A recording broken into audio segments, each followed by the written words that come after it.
Hello mga ka-part-time, ayan. Ipapakita ko nga sa inyo pala ang aking ginagawa dito sa Europa kapag summer, ayan. Nagtatanim ako dito sa Europa, kahit konti lang, ayan.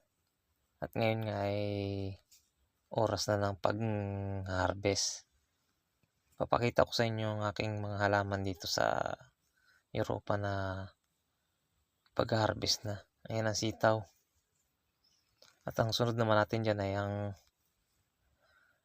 ampalaya. Tayo, samahan nyo ko. Pipitas tayo ng ampalaya. Ayan siya. May ilang puno tayong ampalaya dito sa Europa. At pipitasin na natin. Ayan. Bilangin nyo. 1,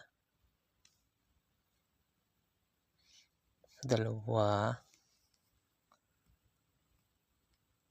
3. Napakarami ng bunga nito kahit ilang puno lang. 4,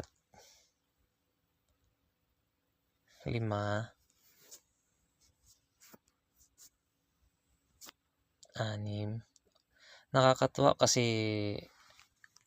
kahit pa paano makakatikim tayo ng sariwang gulay dito sa Europa para lang din tayong nasa Pinas. Kapag masipag ka, syempre makakatikim ka ng gulay. Ayan ay ginagawa natin tuwing summer dito sa Europa. Ayan, ilang punong ampalaya lang yan. Sabi nga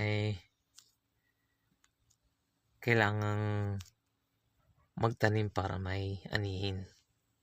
Ayan ang ating tanim dito sa Europa.